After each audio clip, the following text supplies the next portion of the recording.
नमस्कार, खबरों के सफरनामे में आपका स्वागत है। आपके साथ मैं हूं आस्था। रुक करते हैं खबरों का। अखिलेश यादव ने बीजेपी को हराने के लिए सबका साथ मांगा। बीजेपी को हराने के लिए अन्य दलों से अपना साथ मांगा है। लोकसभा चुनाव में सभी सीटों पर जीत के लिए उन्होंने ये साथ मांगा है। अखिलेश ने अन्य दलों को साथ आने की भी इस दौरान बात की। उन्होंने कहा कि बीजेपी को अगर हराना जो भी चाहता है वो साथ आ जाए। बीजेपी को अगर हराना है तो सभी को साथ आने की जरूरत है। हमारी पार्टी के साथ आए, हम उनका सम्मान करेंगे। 23 जून की बैठक में कोई बड़ा रास्ता निकलेगा। बता दें कि 23 जून को विपक्ष एकजुट हो रहा है और आपको बता दें विपक्षी एकता पर इस दौरान बात होनी है। तो इसी को लेकर अखिलेश यादव ने कहा कि 23 जून को बड़ी बैठक में कोई बड़ा रास्ता निकलेगा। जो भी दल हमारे साथ आना चाहते हैं वो आ सकते हैं। अखिलेश ने कहा है कि अखिलेश यादव कांग्रेस और बसपा से भी कोई परहेज नहीं करेंगे।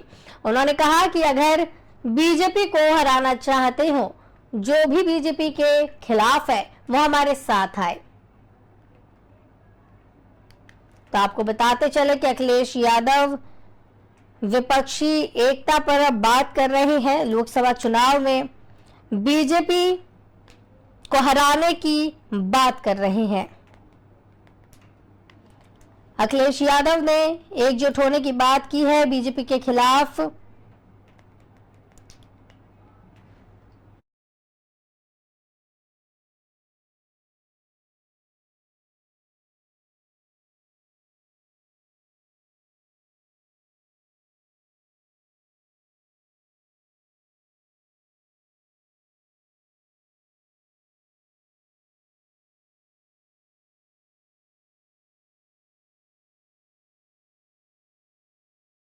बताते चले कि अखिलेश यादव भी अब विपक्ष को एक साथ करने की कोशिश में जुट गए हैं। अखिलेश यादव ने बीजेपी को हराने के लिए सभी का साथ मांग लिया है। अखिलेश यादव का कहना है कि जो भी लोग, जो भी नेता, जो भी पार्टी बीजेपी के खिलाफ है वो बीजेपी को हराना चाहते हैं तो हमारे साथ आए, हम सभी का सम्मान करते हैं। इस खबर की ज्यादा जानकारी के लिए, ज्यादा चर्चा के लिए हमारे सहयोगी रवि राजपूत हमारे साथ जुड़ गए हैं। रवि, अखिलेश यादव भी अब विपक्षी एकता पर बात करने लगे हैं। लोकसभा चुनाव में एक साथ होने की बात कर रहे हैं अखिलेश यादव। बिल्कुल आस्था, और ये जायज सी बात है कि विपक्ष एकजुट होने की आज से नहीं बहुत पहले से कवायद कर रहा था। अखिलेश यादव की हम बात करें तो अखिलेश यादव वो चेहरा है जो इस समय यूपी में नेता प्रतिपक्ष है। सवाल ये है कि अखिलेश यादव सोच रहे हैं कि उनके साथ बसपा है, उनके साथ और भी क्षेत्रीय पार्टियां हैं, लेकिन सवाल ये है कि क्या उनके कहने मात्र से ये हो जाएगा? ये अभी असंभव सा लग रहा है। आप उठा के बिहार की राजनीति देख लीजिए जो उत्तर प्रदेश से बिल्कुल सटा हुआ है। अभी तक ये माना जा रहा था कि जीतन राम मांझी उनके साथ है, लेकिन वो भी बिल्कुल बाइकआउट करते नजर आ रहे हैं जी। वहीं दूसरी तरफ आस्था, सवाल सबसे महत्वपूर्ण है कि चाहे अखिलेश यादव हो, चाहे मायावती हो, चाहे शिवपाल यादव हो, चाहे राजा भैया हो, या कोई भी जो पार्टी के लीडर हैं जो नेतृत्व कर रहे हैं, क्या इनके कहने मात्र से इनको करना पड़ेगा? आस्था सबसे बड़ी चीज है कि इनको करना पड़ेगा। और अखिलेश यादव ये आज से नहीं, 80 लोकसभा की सीटें हैं उत्तर प्रदेश में, माना ये जा रहा है। अखिलेश यादव तो बार बार यही कह रहे हैं, शिवपाल यादव भी यही कह रहे हैं, गोपाल यादव भी यही कह रहे हैं कि 80 की 80 सीटें जीतेंगे। लेकिन आधार क्या है? इसका आधार तो बताएं। आस्था सबसे बड़ा सवाल ये है, हम आपको पहले से बताते चले, उत्तर प्रदेश में 80 लोकसभा सीटों में इस समय अगर किसी का भी दबदबा दिख रहा है तो भारतीय जनता पार्टी का दिख रहा है। उसके पीछे का कारण है योगी आदित्यनाथ, ना कि प्रधानमंत्री नरेंद्र मोदी। लोकसभा का चुनाव जरूर उनके चेहरे पर लड़ा जाएगा, लेकिन उत्तर प्रदेश में जो बदलाव योगी की सरकार में आया है, आप 2 बार की सरकार उठा के देख लीजिए। बिल्कुल सवाल तमाम तरीके, बिल्कुल आता सवाल जो है तमाम तरीके के हैं। लोग कहने के लिए कुछ और कहते हैं, नेता है, विपक्ष के हैं, उनको लगता है कि हम बड़ी बातें कह देंगे तो हमारे साथ विपक्ष में जो छोटी पार्टियां हैं, स्थानीय पार्टियां हैं, वो हमारे साथ आएंगी, एक चेहरा बन पाएगा। लेकिन मौजूदा समय में विपक्ष हमें एकजुट होता नहीं दिख रहा है। अगर हम केंद्र की यानी कि पूरे देश की राजनीति की बात करें तो ये माना जा रहा है। आप ये बताइए कि कांग्रेस के साथ कौन सी पार्टी जाने के लिए तैयार है? टीएमसी जाने के लिए तैयार है तो उसने शर्त रखा है। आम आदमी पार्टी जाने के लिए तैयार है तो उसने शर्त रखा है। आरजेडी जाने के लिए तैयार है, तो उसने भी शर्त रखा है, यानी कि पूरी तरीके से कोई भी पार्टी तभी जाएगी जब उसके शर्तों को पूरा किया जाएगा। और ये देश पहले से भी जान चुका है कि हम शर्त पूरे नहीं होते। बिल्कुल, जिस तरीके से रवि जिस तरीके से बीजेपी को हराने की बात यहाँ पर कर रहे हैं, बीजेपी से लड़ने की बात यहाँ पे कर रहे हैं, एक तरफ नीतीश कुमार इसकी जोर आजमाइश कर रहे हैं, दूसरी तरफ अखिलेश यादव भी जुड़ गए हैं, तो क्या आपको लगता है कि विपक्ष में भी दो धड़े हो सकते हैं? बिल्कुल बिल्कुल, आपने बड़ी बात कही। विपक्ष में दो धड़े, विपक्ष में दो नहीं बल्कि तीन धड़े बनते दिख रहे हैं जी। ये तो अब ये कंफर्म नहीं है कि आम आदमी पार्टी कांग्रेस के साथ जाएगी, क्योंकि राज्यसभा में उनका समर्थन करने के लिए, अध्यादेश के खिलाफ उनको समर्थन करने के लिए बोल रहे हैं, उसमें भी चैलेंज है, उसमें भी अपने पक्ष में समर्थन देने की बात कही जा रही है। तो हमारा साफ साफ अभी फिलहाल पे जो मानना है कि आम आदमी पार्टी तो कांग्रेस के बीच में जो दूरियां हैं वो बढ़ेंगी। उसका कारण है पंजाब में जिस हिसाब से कांग्रेस की सत्ता गायब हुई है, उसका कारण है कि आम आदमी पार्टी तो कहीं दूर तलक नहीं जा पाएगी इन दोनों में। उधर टीएमसी भी खड़ी है, टीएमसी पूरी तरीके से जेडीयू के साथ है, आरजेडी के साथ है। उनको ये मानना है कि जो 23 तारीख को पटना में महारैली होने वाली है महागठबंधन की, उसमें तमाम विपक्षी दल दिखेंगे, उसमें कांग्रेस के लीडर, बड़े लीडर दिखेंगे, मल्लिकार्जुन खड़गे दिख सकते हैं, राहुल गांधी दिख सकते हैं, उसमें नीतीश कुमार रहेंगे, तेजस्वी यादव रहेंगे, ममता बनर्जी रह सकती हैं, अखिलेश यादव रह सकते हैं, बहन कुमारी मायावती रह सकती हैं। वही महाराष्ट्र के बड़े नेता जो कुल मिला के अगर ये मान लीजिए कि जो महाविकास आघाड़ी के जो चेहरे हैं, चाहे सीपीएम को हो या फिर आप ये मान लीजिए कि उद्धव गुट के लोग हैं, तमाम लोग सिर्फ और सिर्फ इस समय विपक्ष को एकजुट करने की हर नेता पहल कर रहा है, हर नेता यही बोल रहा है विपक्ष एकजुट है, लेकिन जमीनी हकीकत ये है कि हर नेता कंफ्यूजन में है। जी चलिए, बहुत बहुत धन्यवाद रवि हमारे साथ जुड़ने के लिए और ज्यादा जानकारी के लिए। तो बता दें कि अखिलेश यादव भी अब लोकसभा चुनाव में बीजेपी को हराने की तैयारी में जुट गए हैं, विपक्ष से एकजुट होने की अपील इस दौरान कर रही हैं।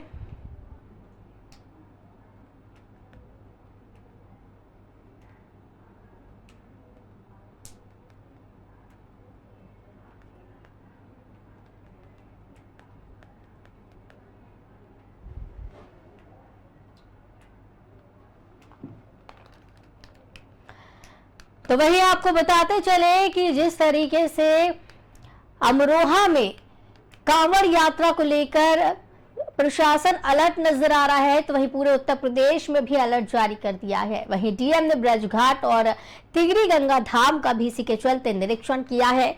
इसके साथ ही डीएम ने कांवड़ यात्रा की सभी तैयारियां समय से पूरी करने के भी निर्देश दे दिए हैं।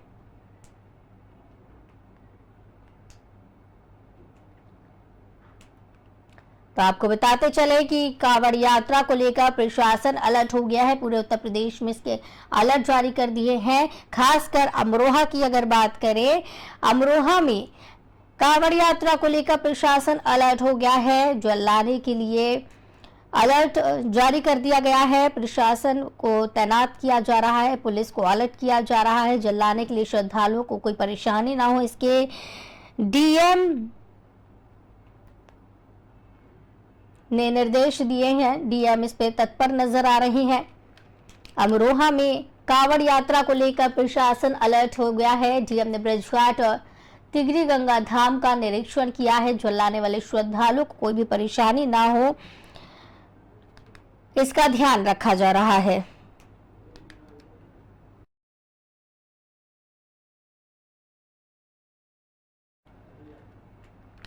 पूर्व जिला पंचायत अध्यक्ष दीपू सिंह की मां के निधन पर शोक संवेदना व्यक्त करने और यह पहुंचे समाजवादी पार्टी के राष्ट्रीय महासचिव शिवपाल यादव।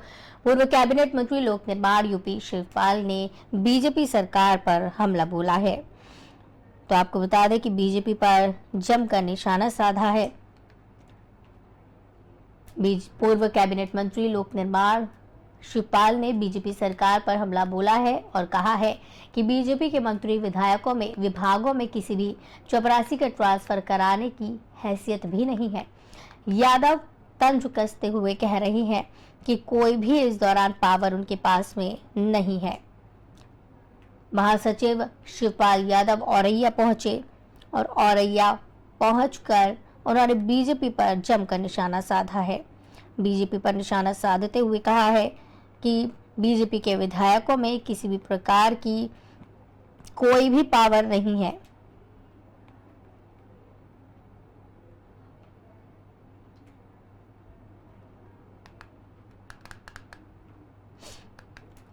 बता दें, पंचायत अध्यक्ष की मां के निधन पर औरैया पहुंचे थे शिवपाल और बीजेपी सरकार पर इसी दौरान उन्होंने जमकर निशाना साधा। उन्होंने कहा है कि किसी चपरासी का भी ट्रांसफर या फिर पोस्टिंग कराने का अधिकार उनके पास नहीं है।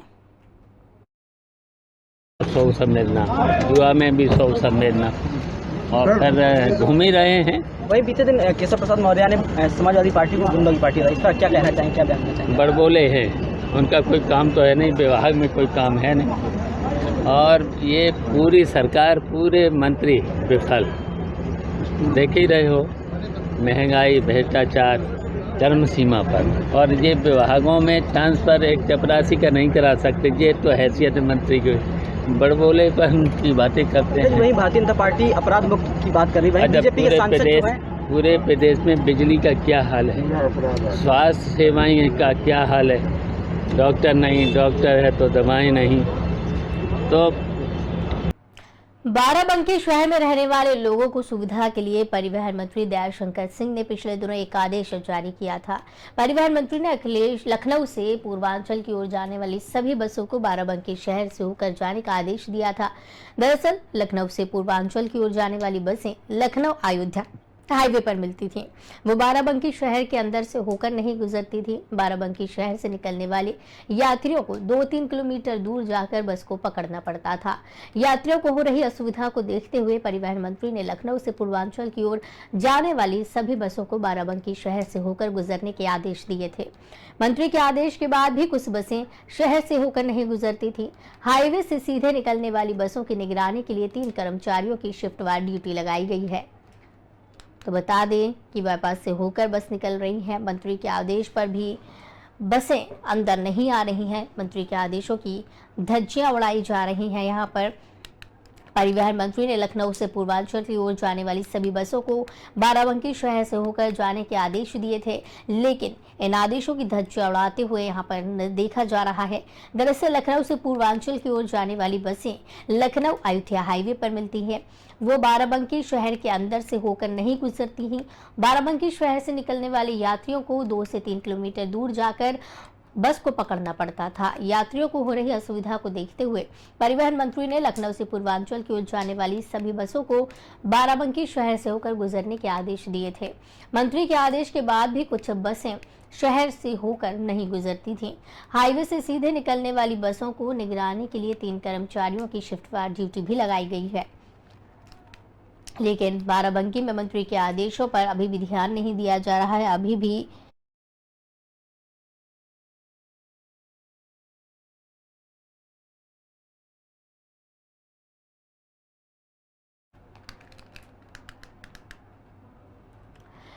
तो देवरिया जनपद के मेहरोना गांव में दबंग ग्राम प्रधान पत्नी ने गरीब महिला की जमीन पर जबरन कब्जा कर दिया। थाने में शिकायत करने गई पीड़िता को थानेदार ने पहले थाने में बैठाकर पीड़ित की जमीन पर कब्जा, उसके बाद पीड़ित महिला को चालान भी किया। पीड़ित महिला का कहना है कि हमारे गांव का ग्राम प्रधान पति अपनी दबंगई दिखाते हुए जमीन को पुलिस के सहयोग से जबरन कब्जा कर लिया है। जब हम लोगों ने कब्जा का विरोध किया तो ग्राम प्रधान पति अपने सहयोगियों के साथ हम सभी महिलाओं को मार पीट कर घायल कर दिया और मेरे जमीन पर जबरन कब्जा कर लिया। जिसकी शिकायत हमने थाने पर की तो दरोगा हम महिलाओं को ही थाने में बैठाकर चालान कर दिया। जब इसकी शिकायत एसडीएम से की गई तो तत्काल उन्होंने प्रभाव से रुकवाया, लेकिन थाने के सहयोग से हमारी जमीन पर ग्राम प्रधान पति ने कब्जा कर लिया। विवाद को देखते हुए एसडीएम कोर्ट में दफा 24 किया गया था। आदेश के बाद अधिकारियों द्वारा पैमाइश कार्य मेरी जमीन को सीमांकन कर सरकारी पत्थर गाड़ दिया गया। वहीं ग्राम प्रधान पति इससे नाराज होकर ये सारा पत्थर उखाड़ दिए और मेरे जमीन को कब्जा कर लिया। जिसकी शिकायत पुलिस थाने में की गई तो बरियारपुर थाने में बेटी को और उसे थाने में बैठाया गया और जमीन पर दीवार चढ़वा दिया गया।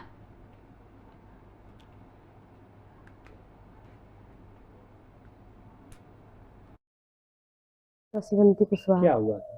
सर यही हुआ था सर, हम लोग का न्यायालय से पत्थर गड़ चुका था, आदेश हुआ था, पत्थर गड़ गया था सर। दबंगई के कारण मोहन प्रधान है और पड़ोसन भी है सर जी, वो हम लोग का पत्थर उखाड़ दिया जबरदस्ती दबंगई के कारण सर। हम लोग और हमको और हमारे अम्मी को मारे थे भी लोग सर। हम लोग गए थे थाने पे, बुलाहट हुआ सर जी। हम लोग सुबह पुलिस नहीं रोकी इसको? पुलिस सर जी रोकी थी, फिर भी दबंगई से जोड़ दिए। पुलिस आ रही थी तो हट जा रहे थे लोग।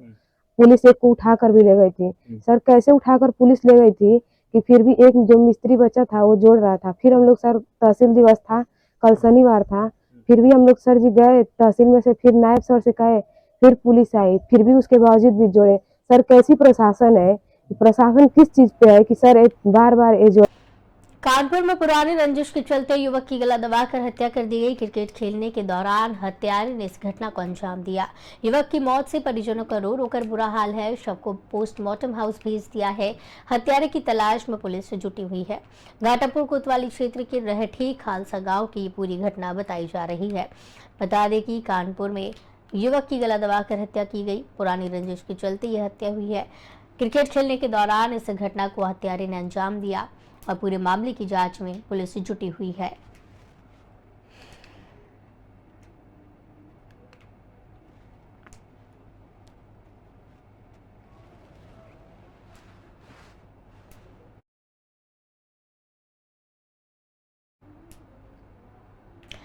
खबर गोंडा से है, जहां सामुदायिक स्वास्थ्य केंद्र वजीरगंज पर रविवार को सत्य सरोज फाउंडेशन द्वारा आयोजित निःशुल्क मेडिकल कैंप में 100 से अधिक मरीजों की जांच की गई और उन्हें मुफ्त में दवाएं उपलब्ध करवाई गई। लखनऊ से आए मेदांता किडनी और यूरोलॉजी इंस्टीट्यूट के किडनी ट्रांसप्लांट विभाग अध्यक्ष प्रोफेसर डॉक्टर राजकुमार शर्मा ने मरीजों का परीक्षण किया।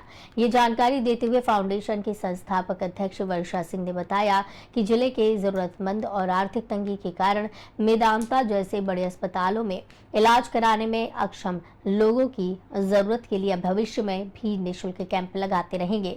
ग्राम प्रधान सुशील जायसवाल ने मौके पर अपने संबोधन में कहा कि सत्य सरोज फाउंडेशन के प्रयास से लगवाया गया ये मेडिकल कैंप बहुत ही सराहनीय पहल है। इसके लिए हम क्षेत्रवासियों की तरफ से संस्था की संस्थापक वर्षा सिंह को बधाई देते हैं। समाज सेवा की इससे बड़ी मिसाल नहीं हो सकती। मुख्य चिकित्सा अधिकारी डॉक्टर रश्मि वर्मा, उप मुख्य चिकित्सा अधिकारी डॉक्टर एपी सिंह, अस्पताल के अधीक्षक समेत क्षेत्र के कई प्रतिष्ठित और गणमान्य लोगों ने डॉक्टर राजकुमार शर्मा का स्वागत किया। तो बता दें कि मरीजों को मुफ्त में इस दौरान दवाइयां दी गई, उनका मुफ्त में इलाज करवाया गया। निःशुल्क चिकित्सा शिविर का आयोजन किया गया।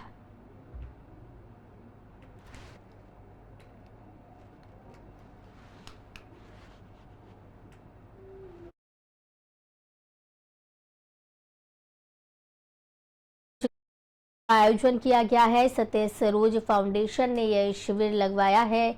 इस दौरान मेडिकल कैंप में 100 से अधिक मरीजों की जांच की गई है और उन्हें मुफ्त में दवाई भी उपलब्ध करवाई गई है। लखनऊ से आए मेदांता किडनी और यूरोलॉजी इंस्टीट्यूट के किडनी ट्रांसप्लांट विभाग अध्यक्ष प्रोफेसर डॉक्टर राजकुमार शर्मा ने मरीजों का परीक्षण किया। ये जानकारी देते हुए फाउंडेशन की संस्थापक अध्यक्ष वर्षा सिंह ने बताया कि जिले के जरूरतमंद और आर्थिक तंगी के कारण मेदांता जैसे बड़े अस्पतालों में इलाज कराने में जो लोग सक्षम नहीं हो पाते हैं, उनकी जरूरत के लिए आगे भी ऐसे कैंप लगाते रहेंगे। इस दौरान निःशुल्क दवाएं वितरित की गई। ग्राम प्रधान सुशील जायसवाल ने इस मौके पर अपने संबोधन में कहा कि सत्य सरोज फाउंडेशन के प्रयास से लगवाया गया ये मेडिकल कैंप बहुत ही सराहनीय पहल है। इसके लिए क्षेत्रवासियों की तरफ से संस्था की संस्थापक वर्षा सिंह को बधाई दी। समाज सेवा की इससे बड़ी मिसाल नहीं हो सकती। उन्होंने कहा कि ये एक बड़ी मिसाल है, एक बड़ी अच्छी पहल है। मरीजों को मुफ्त में दवाएं उपलब्ध करवाई गई, मुफ्त में इलाज करवाया गया।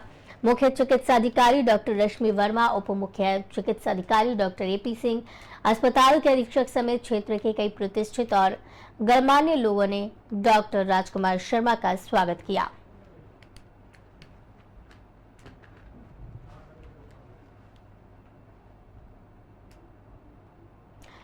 तो इस बुलेटिन में फिलहाल इतना ही। मुझे दीजिए इजाजत। नमस्कार।